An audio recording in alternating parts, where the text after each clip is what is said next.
AFTV Julian, that's much better. It's so good to see fans with smiles on their faces. And listen, we've won the North London. We've done the double over them people. We've actually done the quadruple over them because for the last 4 games, we've beaten them 4 in a row, which hasn't been done since the 80s. So I'm not sure whether that says we're that much better or whether they're that crap. Because you can't, the positives are we won and they lost. And we'll always take pleasure out of them losing and we'll always take pleasure out of us winning.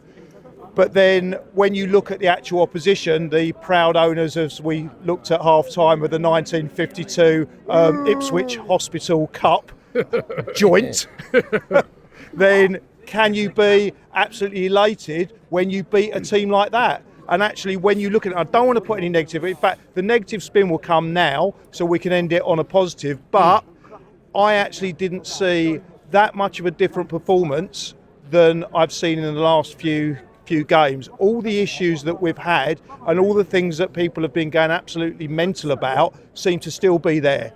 When you look at how they scored their goal, they were allowed to run, a player was allowed to run pretty much the whole length of the pitch unopposed. That they get the corner.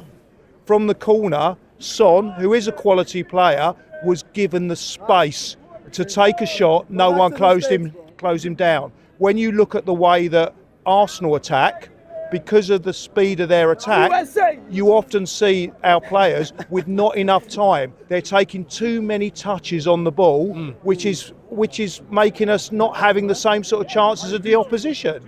So yes, I'm pleased, but I have to say that my feelings towards the end of the game weren't so much of elation, but of absolute relief.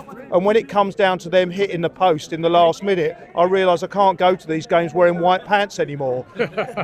It's just, I think Ray had it covered to be honest. But it's when it's 2-1, there's always a chance that they could get back in it. We should have been out of sight, and we had so many chances. We had, I thought today that no one could talk about the style of play. We were dominant. Yeah, we were dominant, but we can talk about the style of play because the style of play isn't any different. The difference today, and it's the positive, is we scored 2 goals. One of them was it given as an own goal, that first goal?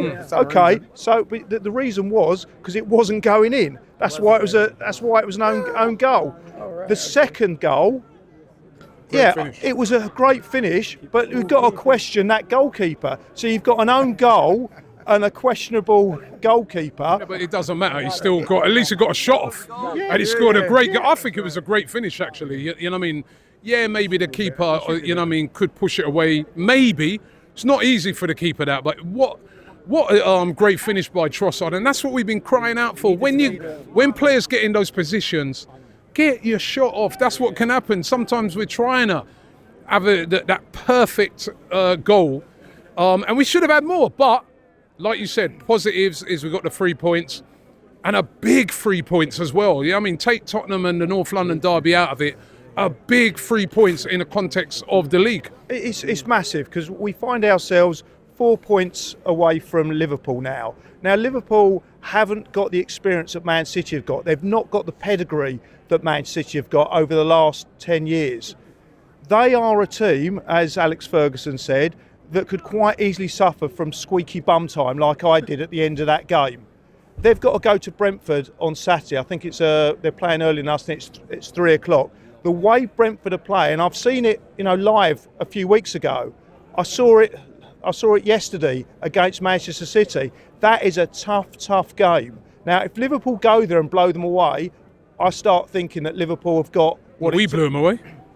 Did we? No, we won 3-1. We did blow them away. Yeah, we won. It was a close game. If Liverpool it wasn't a close game. They scored 1 goal with probably their only chance of the game, and then we blew them away. It wasn't a close game. What Brentford?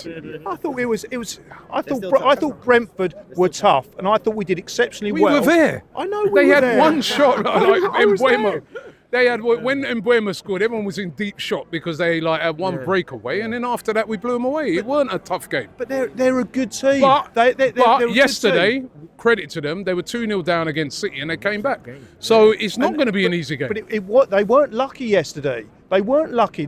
It could have gone either way, that game. At the end, there was 2 chances. They should have won it. They could have lost it. But the point I'm making, Man City still are no mugs. No. And they went toe-to-toe with Man City. Liverpool have got us starting to chase. You know, I'm not saying we've hit form. That would be rubbish to say. But it doesn't actually matter, because taking all the sort of, OK, we didn't defend that great, our finishing was absolutely awful again, we won the game. We're 4 points closer to Liverpool. If they don't get the victory, I think that will spur us on. We'll win against. Don't use that word, Spurs. All right, yeah. but I can do tonight. I use it as many times. I like Spurs. If we could play them every week, we would win the league. But we are close. We are close, and it comes down. This is one thing I've realised. More and more I watch football. Yes, there's tactics. Yes, there's skills. There's great players. There's whatever. But it comes down to confidence and lack of confidence. And Liverpool at the moment aren't playing as well as they have been. It's starting to catch up on them. If we can just keep close to them, and we start getting our players back, we start getting our confidence back, then I think we're there. But what I was most disappointed about, apart from the result on Sunday, was the reaction of some of the fans. Because for me, I look up I like reading the dictionary, and I like looking at definitions. Definition of a fan is an ardent admirer.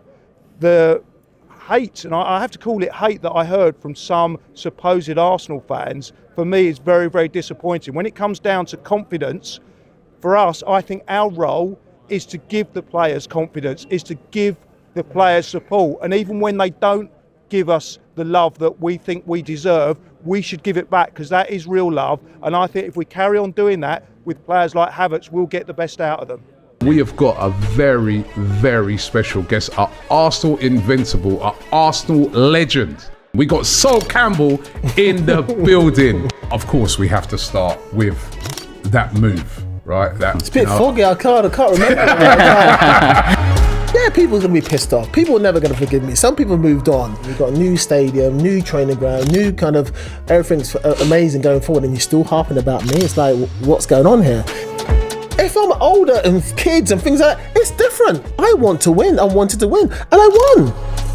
This feels like love, man. Yeah, exactly. Want some love, baby. Trent Alexander-Arnold possibly could go to... He's not going to go to Everton, is he? He's not going to go to Everton. He's not going to go to Everton. Did any Arsenal player look at you, sideways coming through the door, being from Tottenham? I think maybe they were shocked, saying, "My God, you got fucking balls, haven't you?" Yeah, that was massive.